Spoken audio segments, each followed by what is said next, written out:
Everybody, we're going to get started. Thank you for coming. This is our third McLean and Me series since we started in October. The first two were a lot of fun, everything you wanted to know about MemoryCare. And then last month we did Navigating Insurance, Medicare, Medicaid. And today we're going to do a day in the life of a resident. So we're super excited. I love these series because with you, I get to learn as well. So I work with a ton of rock stars, and it's just exciting to learn from them every day. And I think you'll be excited to hear what they have to say. When you get a chance, if you wouldn't mind, I think there are surveys on the table. If you could fill those out for us, that helps us plan for the future. We want to be a resource for the community and for our residents, and we want to know what you want to learn about that we can help with. So filling that out helps us plan the next couple of months. In January, on January 19th, we have expert advice on legal and medical planning with an attorney and a doctor and another superstar from campus. So I'm going to introduce the panel and then hand it over to Anne. Today we have Sylvia Sarvecco, Rachel Festa, and Nicole Kaya. And this is Anne, Director of Assisted Living, and she's gonna introduce the program for you. Good evening, everyone. Can you hear me without the mic? No. Okay. Hit the mic. Right here. Good evening, everyone. Thank you for coming tonight. Welcome. Again, my name is Ann Pavano, and I get to be the Director of Assisted Living here at McLean, so it's my pleasure to have you here tonight. So I'm just going to give a quick overview of assisted living and then hand it over to our panel. Assisted living really falls between independent living, which is living here at the Goodrich or in the greater community, and our skilled nursing. So people in assisted living do not have a skilled nursing need, but they might need a little extra help. So often when we talk about assisted living, the words ADL come up, and that stands for Activities of Daily Living. So people who come to us in assisted living typically need help with these ADLs, and these ADLs include maybe bathing, getting dressed, maybe with meal preparation, and medication, managing their medications. Signs that you might need assisted living or a family member might need assisted living include maybe they're socially isolated, maybe they have frequent falls, maybe there's confusion of space and time, maybe they're exhibiting some poor judgment, maybe poor financial judgment, maybe they're exhibiting some risky behavior or have poor self-awareness of their own safety. Maybe they're having weight loss, they've forgotten to eat meals. Another frequent reason people come to us in assisted living is actually caregiver fatigue. The caregivers have real stress from the fatigue of caregiving, and symptoms of that include lack of feeling like they have lack of control, that they're overwhelmed, they're tired, sad, they're angry, irritated, have headaches, and actual depression. But the reality is, in the end, people come to us in assisted living. The two main reasons include it's an event-driven, something happens. An event happens, someone falls, they end up in the hospital, they're deemed unsafe to go home, and they come to us at assisted living. And the other highest reason that people come to us in assisted living is caregiver fatigue. So we realize these are tough decisions to make for families, and encourage families to have this conversation with their loved one and the family as a whole, often and early. And knowing that these are tough decisions, we gather this great panel here tonight. Again, we have Rachel Festa, the Director of Life Enrichment. We have Nicole, Director of Dining, and we're going to start this evening with Sylvia, the Director of Nursing. So we're going to hand the program over to Sylvia. I'm just going to read Sylvia's bio real quick before I hand her the microphone. So Sylvia is the Director of Nursing for Assisted Living at McLean. Nursing is her passion, her calling, and her inspiration. Sylvia has 15 years of experience as a registered nurse in a variety of settings, such as skilled nursing facilities, home care, and of course, assisted living. What keeps Sylvia going? Helping residents navigate activities of daily living, providing support to families as they go through difficult times with transitions. and having one-on-one conversations with mind and memory residents.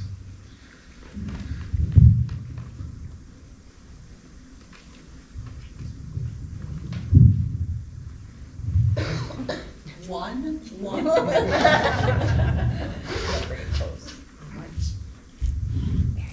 Ladies and gentlemen, thank you all so much for coming today. I am not a public speaker, however, I love what I do. So let's begin. I feel that the most important thing to talk about today would be what is the difference between assisted living and skilled nursing facilities, because that becomes always a question and a concern of not only residents, but also their family members. So, residents live in assisted living. Why we call them residents? Because that's their home.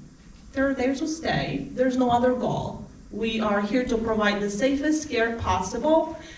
Well, if you are in a nursing home, you are automatically called a patient because the goal is to get you better and get you discharged home to either to your own house or to an assisted living where it is a home.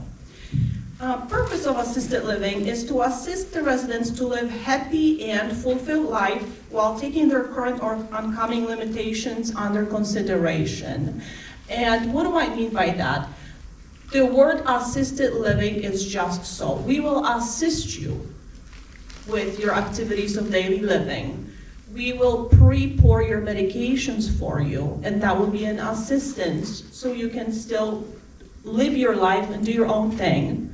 We will assist you with setting up your room. So in case if you are using any assistive devices such as walker or cane, you are safe. When we also talk about assisted living, I feel that it's really, really important to talk about services that we are providing and levels of care. So we do have currently 3 levels of care. The first one will be a core level, then supportive, and then enhanced. The differences between the levels of care are very simple. If you are still able to do as much as possible for yourself, you do not require that much assistance, then you will be set up as a core level of care. If you now require more assistance, more hands-on, then you will be set up as a supportive level of care. The enhanced level of care really is for residents who now require a lot of hands-on, residents who are no longer able to ambulate. Maybe they need Hoyer lift or a Sierra lift for transfers. But none of the levels of care will stay as they are because they might change. After you receive physical therapy, for example, you might change from being a supportive to back to being a core level of care. So everything is flexible, everything is just fluid. I think it's also super important that we talk about other services that are provided in assisted living. We do have our own physician, that's Dr. Polikas, that comes in and has his own clinic once a month. But we also have Holly Smith, who is the APRN that comes in 3 to 4 times per week to provide care to our residents. So you really do not have to go anywhere if you have any issues, health issues, or anything else that it's really bothering you, any pains, aches, anything like that, because that can be very quickly taken care of by the physician that we have on site. Other services that we provide would be podiatry. Dr. Tenser comes in every 10 to 12 weeks because that is what insurance will cover. Also dentistry, Jerry Psych, that's really important service to have in assisted living.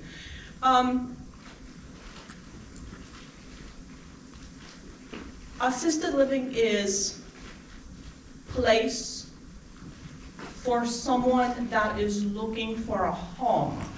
that is looking for building connections with other residents, with building connections with care partners, with CNAs, with nurses. We work as a team. We are really, really strongly encouraging people to participate in any activities, to participate in anything that Rachel has to offer as far as life enrichment. As we go any farther and we do listen to what the other ladies have to say, we'll open mic for questions and concerns. And for now, I really thank you.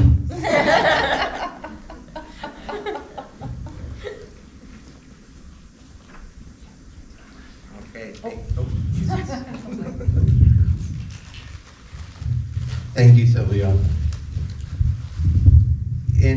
For those of you who haven't been to one of these before, one of the other two, what we do is we kind of go through the panel and then we open it up for questions and answers and kind of go from there. So our next speaker is Nicole Kaya. Nicole is the Director of Dining Services at McLean. Nicole has more than 2 decades of experience in contract food services and has worked at several senior living facilities. She's been a key player on multiple opening teams, creating and managing the implementation of creative culinary programs at new and expanding communities. Nicole believes that McLean dining experience is like no other. In her words, we have a phenomenal culinary team and provide excellent customer service. We really care about our residents, and I think it shows. It definitely does. Do you need my mic, or are you gonna? I can take that one. Yeah. Sure. Just the top.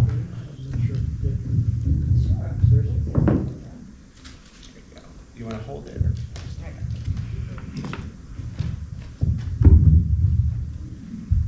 Hello, everyone. Good evening. So it's nice to see everybody here. I think I'm probably one of the luckiest people on the panel because I have, maybe next to Rachel, probably the most fun job here at McLean throughout the entire campus.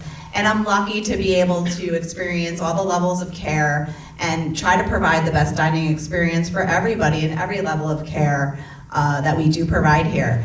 So in assisted living, one of the best parts about it is being able to come to the dining room at your leisure with your friends and people you've met within the community and on the neighborhoods. So you're always greeted by the warm, friendly, fun staff that kind of becomes your family, really. They learn your preferences right away. You'll rarely have to ask for something because they, most of the time, already know what you need.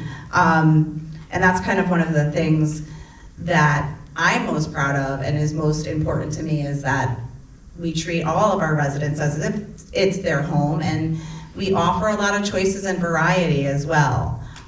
So like I said, one of the big things is choice and freedom of choice. So we have a 5-week menu cycle, which is, you know, pretty standard. We do throw a lot of fun things in there, but if you're not interested in eating something on that menu, you could always make a special request to the kitchen right there while you're in the dining room. Or if you choose to eat in your room that day, a care partner, like Sylvia said, the care partners that work with Sylvia will kindly take your order, go to the kitchen and get you whatever you're looking for. And most of the time we can meet any kind of need you have. So if, you know, something simple like eggs, fried eggs are not on the menu, but that's what you want for breakfast, you're gonna get your fried eggs. Don't you worry, and we'll make sure of it. We try to provide a restaurant-style environment, so you'll see the dining rooms are always set nice with nice centerpieces. We do 3 meals a day, 7 days a week, and we also have worked with our care partners to help us serve meals as well, so they're also involved in the dining process. We also provide very healthy options, which I know is important to everybody. So if you want to eat a cheeseburger that day, that's your choice. But if you feel like you want a piece of grilled chicken or a grilled chicken breast with fresh vegetables, that's also your choice and also available to you on a daily basis. We also offer a mindful program, and that's where we offer low calorie, low salt items Everything that we make over in our health center is made low salt, low sodium, low fat, heart healthy. But we also have a program where all of our menu items are specifically designed for a heart healthy diet. So you can request those, and we also have icons on our menus that show you if things are vegetarian, are they heart healthy, are they vegan. So we're able to do that. We also have a large team with a lot of people with expertise. We have an executive chef with probably over 40 years of experience. You know, she was trained by Wolfgang Puck. I don't know if you guys know, Chef Karen was trained by him. So, I mean, we have some pretty talented people on our team. And we also have a lot of people who have a lot of knowledge regarding food science. We have a registered dietitian that we also can tap into if there's any kind of dietary needs or something that we need to customize towards you or your loved one. We do a lot of programming too, which is really fun. So we don't just have the standard menus all the time. We do an international night, we do theme days, we have like fun food days, we do a chef-inspired meal where the chef will come out and explain the meal to the residents, and we'll do something fun that day. And we also have fun with doing birthdays. So every time it's your birthday, you get a special meal. You could have it at lunch or dinner. I work with Rachel to make sure that we make every birthday special for all of our residents. And then when you're staying on your neighborhood, we try to provide the most home-like environment as possible. This is your home. So if you want a snack in the middle of the night, there's a snack available for you. So we have a variety of snacks. Drinks, different kind of beverages. You can get fresh fruit whenever you want it. Of course, the standard Jell-O and pudding, which I know isn't exciting, but you know, sometimes people just would like that. Fresh yogurt. Also, different kinds of pastries and items like that. So if you ever had a need at any time of the day that you wanted a little snack or something, we also provide that. We do also offer an alternate menu daily that can give you all other choices in case there's something that you didn't like that day or wasn't appealing to you, or you weren't used to, or it might have been a little too, you know, sometimes we try to do some new trending items that people may not want to try yet. So you have the choice. I can't stress enough that, you know, the most important thing that we can provide is choices. And the ability for flexibility. So, you know, our dining hours are pretty long. So 7 a.m. to 9 a.m. is breakfast, so you don't have to get up at 7 o'clock in the morning and have your breakfast every morning at 7. I know, especially if you don't feel well, you don't want to be told when you have to eat, right? So having the choice of going to the dining room and what time you'd like to get there is also another big thing. And for us, one of the better things too is the socialization. The camaraderie, the friendships made, the relationships made within our dining room and the dining rooms throughout the facility, and how many friends you'll make. And we have different people from different neighborhoods come down, and we place people at tables together who we think may get along, so we can help, you know, facilitate some friendships, some relationships. And you can also choose where you'd like to sit yourself. If there's a group of people you've met and you want to create your own table, we offer that as well. So, like I said, I do have one of the funnest jobs because everybody loves eating, right? So very rarely do I get anybody who's cranky. They all want to come and eat, right, and enjoy our fun food and fun time in the dining room. So I think I've pretty much covered everything regarding, you know, an overview of food services. But like I said, here at McLean, we are super flexible. You know, our mantra is to not ever say no and to do whatever we can to get the residents, you know, what they need on a daily basis. Thank you. Perfect, thank you. I'm going to have some questions for you, Nicole. Okay. All right. Rachel Festa is our next panelist. Rachel and I are connected a little bit. We both came to McLean in the spring of last year, so we started around the same time. So we're connected in that way, and I've had some wonderful conversations with Rachel about her vision for life enrichment. Life enrichment is so important. It's really, you know, we say this all the time, it's the right care at the right time can make all the difference. And between Nicole and Rachel, the dining and the socialization, one of the reasons I came here is my dad is getting older. He's having memory care issues. So I get to learn every day how to help my father and find out when the right time is for him to come here. And that's the one thing I see is the isolation, especially over the last 2 years, has really affected his memory. So you see that in dining, the socialization, but you also see it in life enrichment. Just yesterday, I think we had the Rotary Club down at the health center and everybody was singing and dancing. It was awesome. It's hard to get work done when you hear music like that in your office. You just want to go outside and dance with them, So Rachel has been with McLean since May of 2022 as the Director of Life Enrichment. Although new to McLean, Rachel has a background in healthcare of over 20 years. Prior to McLean, Rachel served as the Resident Programs Director at other senior living communities. Rachel has multiple certifications in memory care, including as a certified dementia care trainer. Rachel also has substantial experience with pharmaceutical and medical device in the medical device industry, senior care, dementia care, wellness, and therapeutic recreation, as well as being a certified yoga teacher. I didn't know that. Me neither. Fun fact. Okay. The things you try to hide. Okay. So welcome everybody and thank you for having me. So what is life enrichment? Life enrichment basically is just developing and maintaining, hint, strong quality of life, whether it's mentally, socially, physically, or spiritually. And so how do we do this? We try to do this any way we can. Any activity is an activity. So just try to remember that, like throughout your day. Any activity is an activity. And we try to do this through the 7 dimensions of wellness. So that's social, physical, emotional, intellectual, which is cognitive, exercise, occupational. So if a resident comes to us who used to be a gardener, we'll put them in the greenhouse or outside so they can still do what they did in their previous, before they came to us. And spiritual. And what do I look for? So when a resident comes to us, whether it's assisted living or even skilled, we want to keep them going physically, but we also want to keep them going emotionally.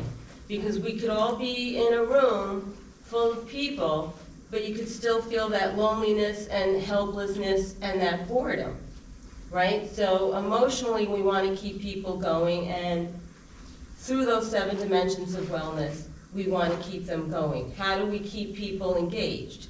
So when a resident comes to us, we do an assessment within 5 days, and we ask them what their interests are. Do you like to read? If so, what are your favorite genres? Books, magazines, do you like music? And these are just some examples. Do you like animals? Do you want pet therapy visits? Spiritually, do you belong to a church? Do you want blessings? Do you want communion? What are your favorite activities? What are your outside interests? So we can kind of get a capture of what that resident wants and then incorporate it into our activities programs. And then we group the activities. We have group activities, which are 3 or more people. We have dual activities, which could be, this table has a book program going on, and let's just say we're doing War and Peace, and they have a discussion going on. And then we have another table that is doing another book program, but then maybe on MemoryCare, they're doing a short story. So we're still doing, it's a dual program, they're still doing a reading group, but it's just at a different level. And then we have parallel programs going on, and parallel programs are when people have their own interests. Say people like to paint, and they'll go to the craft room, and they'll sit, it's not a facilitated program, so they'll go to the craft room, and they'll take out their own paints and their canvas, and they'll paint. And at their leisure, they'll do what they want. So it's an independent activity, but it's not being facilitated. And then we have one-on-one activities. And one activities are far-ranging. We have one resident who's she loves to do puzzles. So we're varnishing the puzzles, and we're framing the puzzles, and we're putting them up everywhere. We have people who are painting. We have people who are doing poetry, people who are writing letters, people who are doing hats for the homeless. So, you know, we have a lot of one-on-one activities going on. And then we have self-directed programs, which are independent activities. So, you know, if you wake up in the morning and you decide this is what you want to do, that's a self-directed activity. So any activity is an activity. The average day, it would be starting after breakfast, so maybe around 10 o'clock. And we have a wide variety of activities, sometimes scheduled at the same time in different neighborhoods, because we have 6 neighborhoods to cover. So we'll give you a choice. We might have, you know, Tai Chi going on in one neighborhood, and then trivia going on in another neighborhood, something else going on in another neighborhood, so you can choose where you would like to go. And then the day will end anywhere between, the start of the programs will end anywhere between 2 and 3:30. Because let's say we have bingo going on at 2 o'clock, that'll take some time. And then we'll have music, you know, in one neighborhood, and then we'll have music therapy going on in another neighborhood.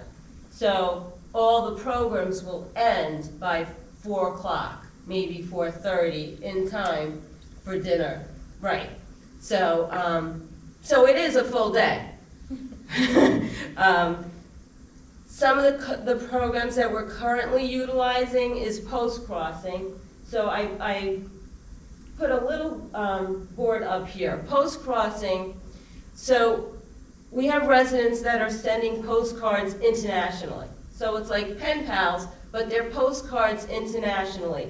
And when they send the postcards out internationally, they receive postcards back. So when they receive a postcard back, then we do a travelogue.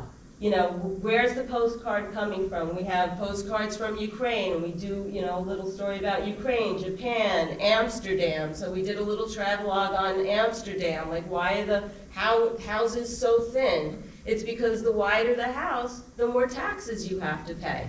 So, you know, we're learning, and they're also making friends internationally.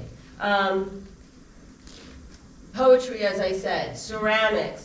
We have different forms of exercise that we're doing, right? We're doing a seated Zumba, chair yoga. We have 2 different types of walking clubs that we're doing, Tai Chi, drumming circles, different types of painting. We have an Asian brush painting, watercolors, acrylic pour, collage, decoupage.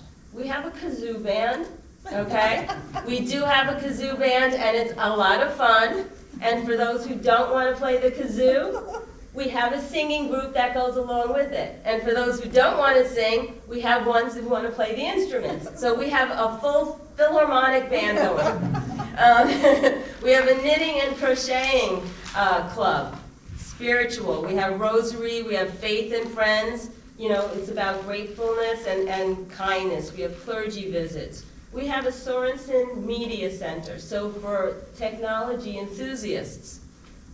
We have computers up there where residents, if they don't have their own iPads, they can go up, use the computers, they can email, they can do their own artwork, they can do Ancestry, you know, .com, whatever they want to do, whatever kind of interfacing they want to do, they can do on these computers. We have a wonderful resource, it's called IN2L. Standing for It's Never Too Late. So we can do all sorts of games, travelogues, virtual reality on there. Right now we're driving, we're doing virtual driving and simulated flying on there. It's fun, I know. You know, movies, symphonies, we have entertainment, like, so 3 days this week already we've had entertainment come in, all sorts of entertainment. Come in, intergenerational programs.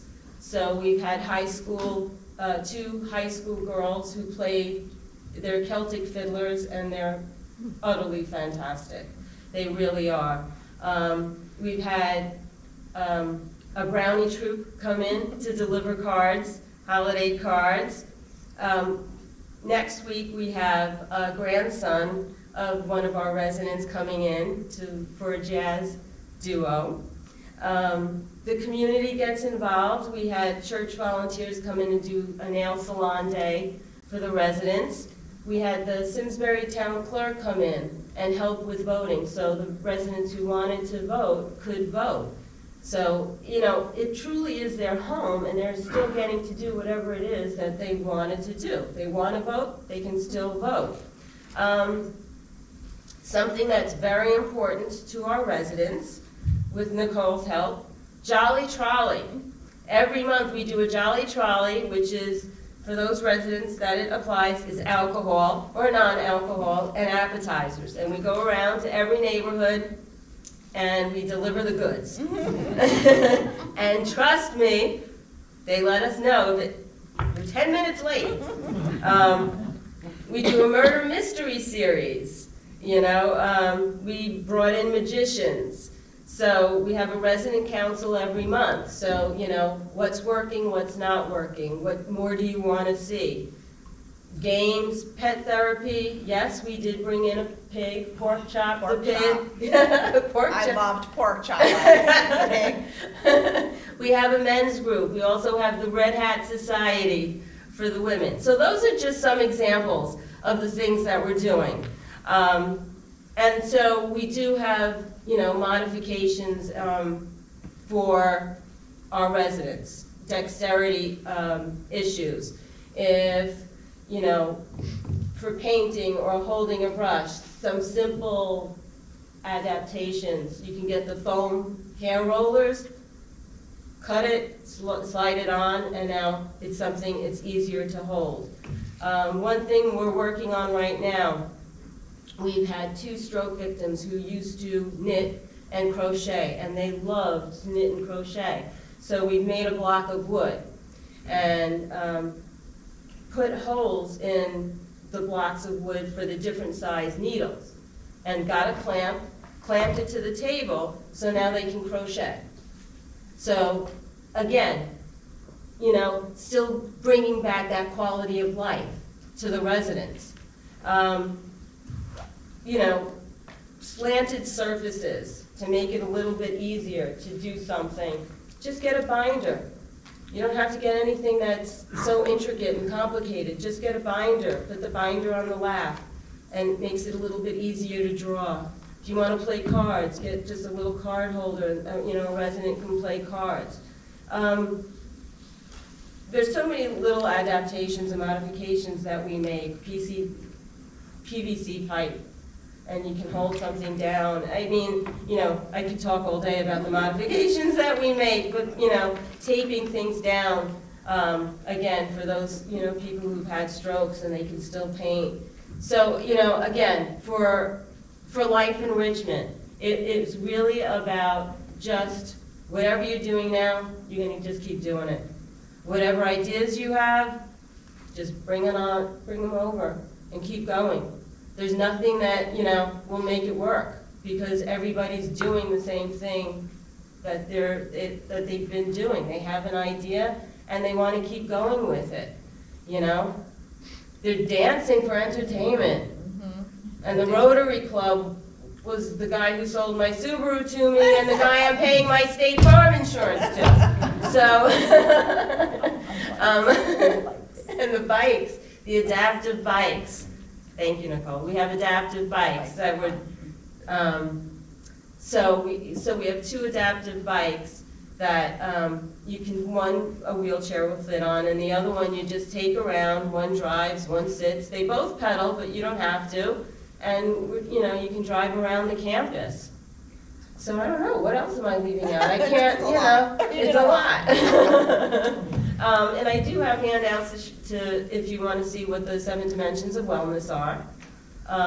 But the post-crossing, if you want to see, you know, the postcards, some of the baskets, ceramics, coasters that we've made. I don't know.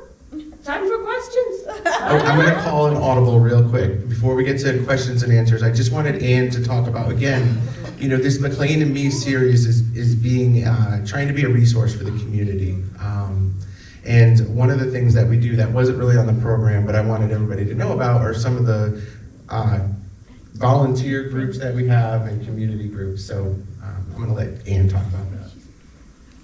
So some of the additional programs that we offer up at the health center, one would be, and these are more programs that are offered to the community at large, would be our day program. So our day program is for people in the community with dementia who would come in and spend the day with us 9 to 3 o'clock.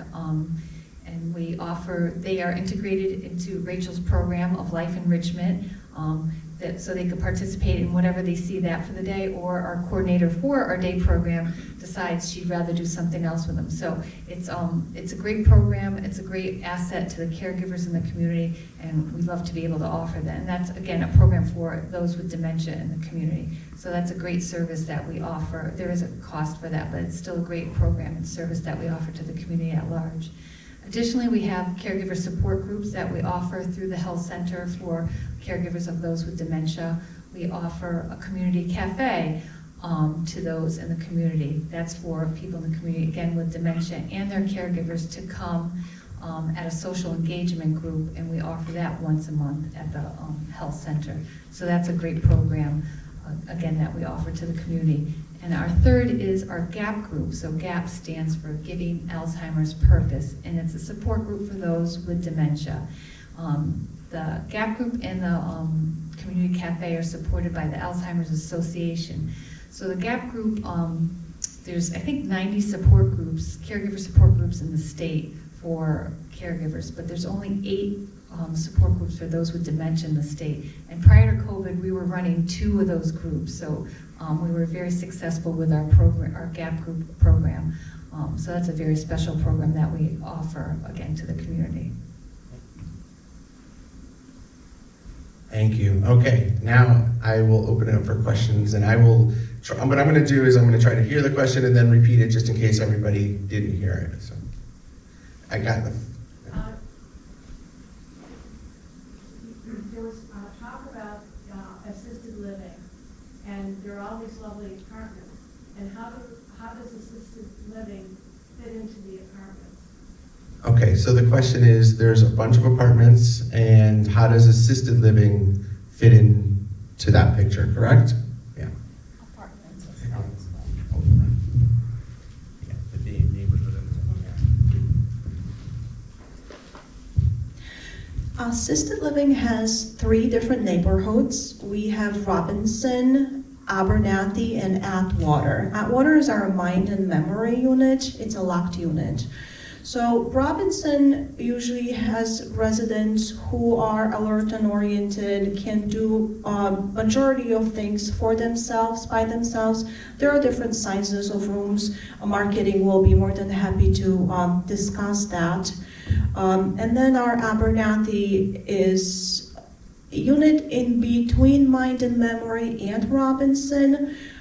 It all depends on the level of care that your loved one would be requiring. So that comes from an assessment done by a registered nurse, then we'll come up with a plan.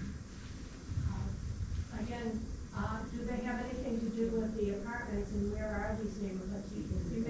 You made numerous mentions to neighborhoods, but what do you mean by that? I think you are perhaps referring to a Burkholder, the apartments in there? So the health center houses all our assisted living. So the apartments, whether in the Goodrich or in the Burkholder, are all independent living. So all the assisted living neighborhoods are up in the health center. All right. Does that answer your question? Well, Yeah. a neighborhood is another way of calling it a unit, but because they are residents who maybe need a little help, we would like to be respectful and call them neighborhoods. You just need to know where they are. Right. Yeah, they're all located, all the assisted living apartments, suites, and rooms are located in the health center itself. And the health center is the main. It- That's the main building. Yep, yep, with the courtyard and, yeah. Okay. Some basic demographic questions. Yeah. How big is the census on the assisted living? Are any of the activities that you've described integrated with the independent living people? Because I hear about some of the same kinds of groups that go on with the independent living crowd.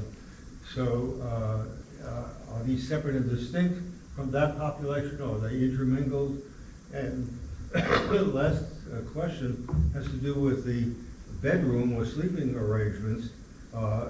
Do the residents have their own independent apartments, or do they stay in the independent apartment they had, or if they have a partner, does the partner stay in the independent and the new resident to assisted living goes in a separate kind of an apartment complex?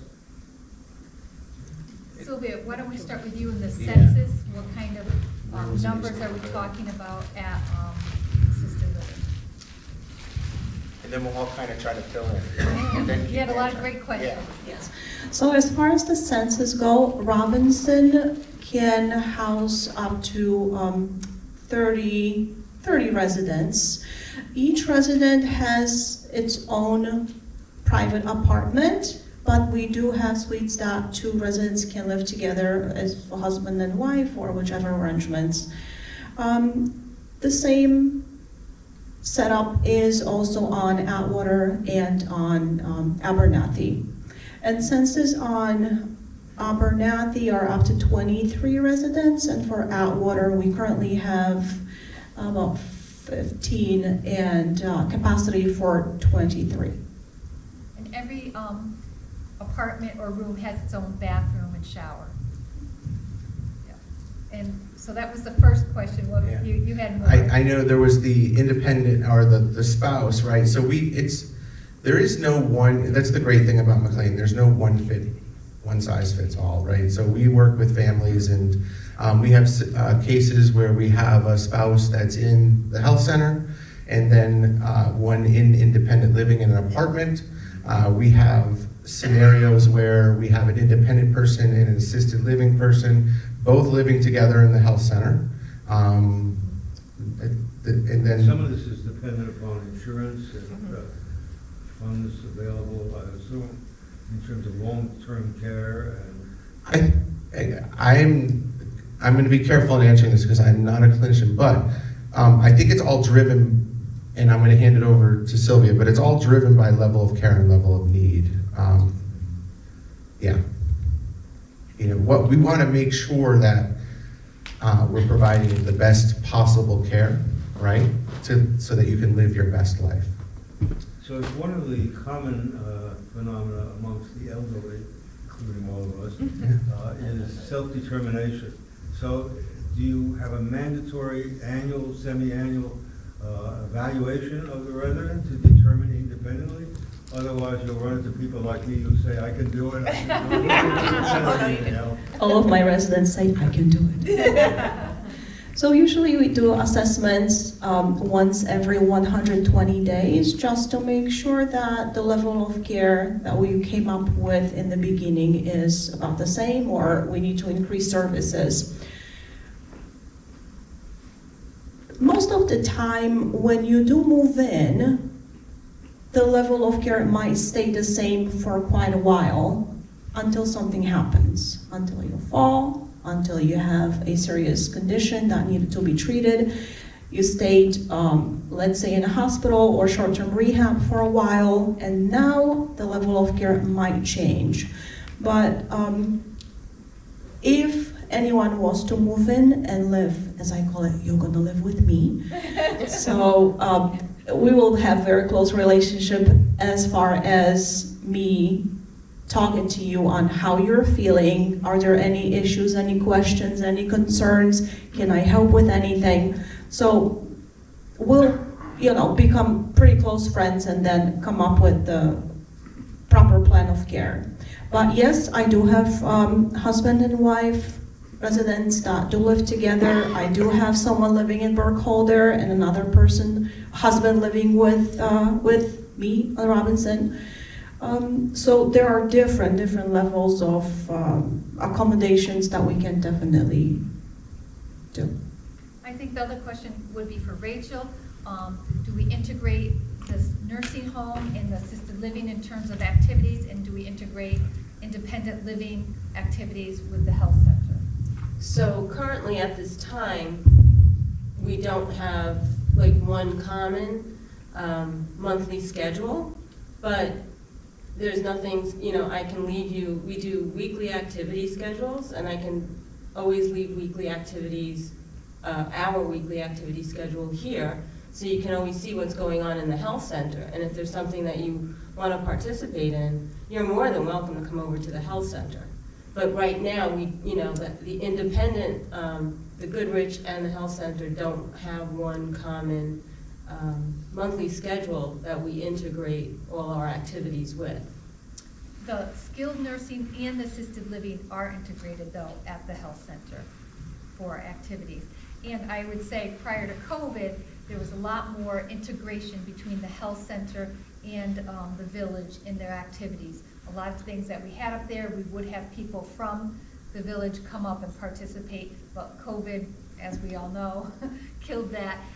We will get back to that, but that's what happened during the pandemic. I think you had another question, sir? No? One of the things, again, I said I started in the spring with Rachel. You know, when you're talking about, you know, the husband and the wife, do they, you know, does one stay in independent and one stay in assisted living? There's, like you said, it's up to the family, and it's up to you. One of the things I saw that I didn't even think of before was there was a scenario where we had somebody who needed to be in assisted living and somebody in independent living, and the relationship changes. They went back to being a husband and a wife instead of a caregiver, and it was really magical to see. You know, it was a tough decision at first, but they can do things together, and I see a huge difference. Yes? If you have someone in independent living and a spouse has to go over to the assisted living, is there any kind of transportation for the person in independent living to go visit the person over there? I think I could probably take, I mean, yeah. I mean, it's a football field away, but if there needed to be transportation or needed to be help to go, I'd say maybe from the health center here, I think that's something that we can do. But it's the courtyard is just on where you parked. There's the chapel, and then that's the courtyard to the health center. So it's all. I'm aware of that. Oh. There are a lot of people that I see here that have walkers and various items, and they're still in independent living. Is there any way that could be facilitated? So right now, we don't have formal transportation for people in independent living up to the health center, but you know, that could be decided case by case, you know, what your needs are. I would say in terms of transportation, we should just add that if you were living in assisted living and you had a doctor's appointment in the greater community, in the Farmington Valley, we do supply transportation for that, for doctor's appointments. If it's outside of the Farmington Valley, there's a charge for it, but we do supply transportation for doctor's appointments in the Farmington Valley. But again, we don't have formal transportation from here in the village up to the health center right now. Yeah, and if that is certainly a concern, you know, you can come to us and we will address it. And we, as you know, we like to face a challenge and fix it. Just thinking ahead. Yeah, no, that's great. Yeah, it is great. Especially with the snow and the bears. Yeah. The snow and the bears, you gotta watch out for that, right? Mm-hmm. Yeah, so I'm walking back, I parked at the health center on the other side of the health center, and after every McLean and Me, I go around the health center because the courtyard closes at a certain time, and I'm always waiting for that bear. It helps to know somebody with a golf cart. So not only do I have food, but if you know the right people, right? But I think to Jameson's point, I don't think I've ever seen an issue or a request that we haven't been able to make. So something like that, I think, could be solved simple on a case-by-case basis. I understand that also you can get assisted living in your apartment here. Is that true? It's different than assisted living, right? Well, all right, you Yes, can you get can help get, in yes. your apartment here. So the question is, do we have assisted living down here in the village? We don't have formal assisted living, Right. but can people get help in their apartments? Yes. Definitely. Thank you. Yes, Okay. certainly. Margaret? I have a question directed towards Sylvia. What do you feel the importance is with the whole blend of everything together with nutrition and dining and life enrichment activities from the time that a resident moves in within like a couple of weeks after coming from outside of the McLean community, say they're living on their own, and they're not really preparing their meals the way they should be, and they're not really socializing. So after the time that they move in, do you see a positive change because they're engaging in social activities and eating a scheduled, balance of meals? Yes, most definitely. That is a huge improvement, not only in residents' demeanor. They wanted to go out, they wanted to socialize, they wanted to exercise.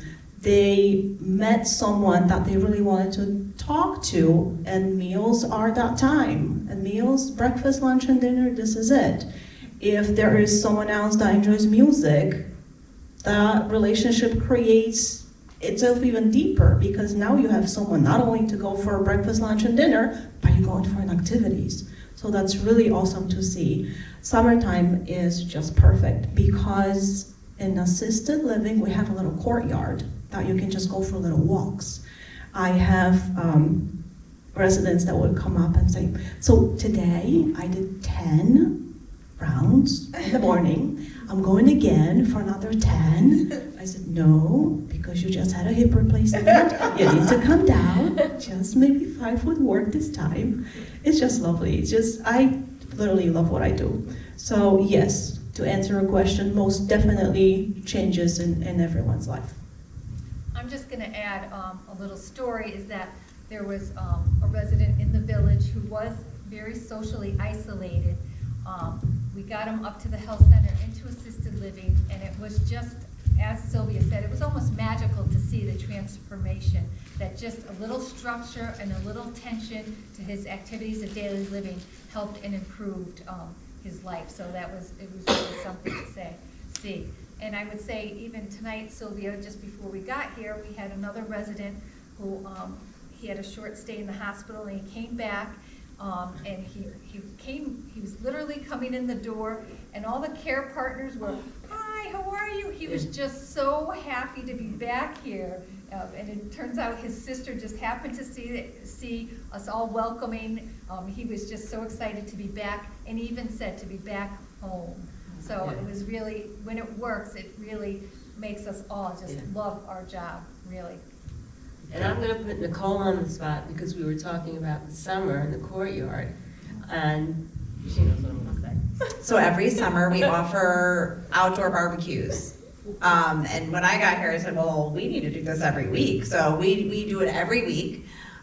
We pick a different neighborhood. I try to do, assisted living, we try to do as often as we can. There's a little bit more independence there, so it makes it a little bit easier on everybody to get everybody to the courtyard and enjoy their meals together. But it's nice to be outside. We try to do some kind of theme. We'll have music.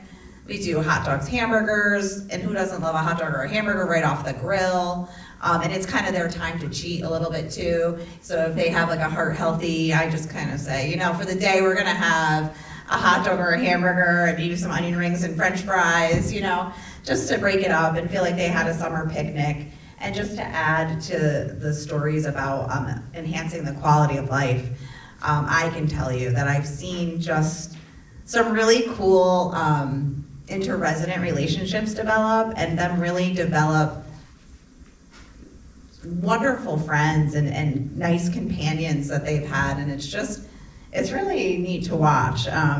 It's really neat to watch. And talking about our resident who came back today, it was nice to see him too. So I would say that they're all greeted like that. I think everybody feels the way that we do on this panel, that we truly do feel the family and the home environment, and we really do, And the families.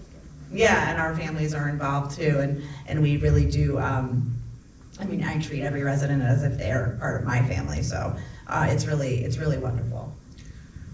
I'm going to have you speak a little bit more, Nicole, and I know Rachel touched on this a little bit, but can you talk about, we talked about, skipping meals, and can you talk about the importance of nutrition and how it can benefit health? And maybe it's a Sylvia too, I don't know. Yeah, no, so we do look at nutrition. Part of what my credentials are is I do nutrition for dementia. Nutrition obviously can help with a variety of things, and I touched on this a little bit with our registered dietitian who does develop all of our menus along with us, but we also have the ability to personalize menus based on your nutritional needs, or maybe something that may be going on with you at the moment, physically or health-wise. We do offer everything, a variety of everything, to meet your nutritional goals, and everybody has a different goal, so that's why it's all personalized towards the resident or the individual. But nutrition does play a big part, and we are very proud that we use no hormones, no antibiotics in our food. We purchase all as close to local as possible, and we do offer really great nutritional products. Like I said, we also have programs that will go through dietary calories, your sodium intakes and things like that. So a bunch of resources that we have that can help on an individual basis, so it can really be individualized towards your own nutritional goals. In the back. I have a question. This may sound frivolous, but I'm serious about it.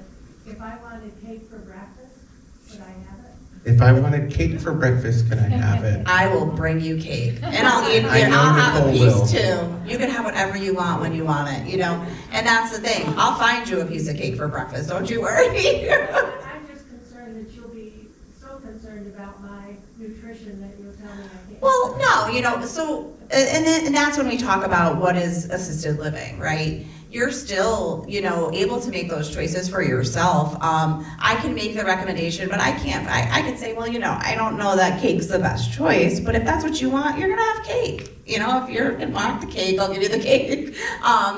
But we use your diet recommendation as a guideline, right? We don't have to stick to every single thing on there. I like to be liberal, and so does my registered dietitian. We come from the school of liberalization, that everybody should be able to have everything within moderation, right? So maybe you might be heart healthy or a diabetic. Maybe you asked me for a piece of cake. Maybe I give you a small piece of cake, right? And not a big piece, right? But we'll still give you the cake. And that's one of the things that we do offer. It's your choice. If you want whatever you want, we're gonna try to provide that for you. Any other questions? No? Well, thank you so much for coming out. I hope you learned something, and we really appreciate having you. Again, if you have a chance to fill out the survey, let us know what you want to see in the future. We're doing this monthly.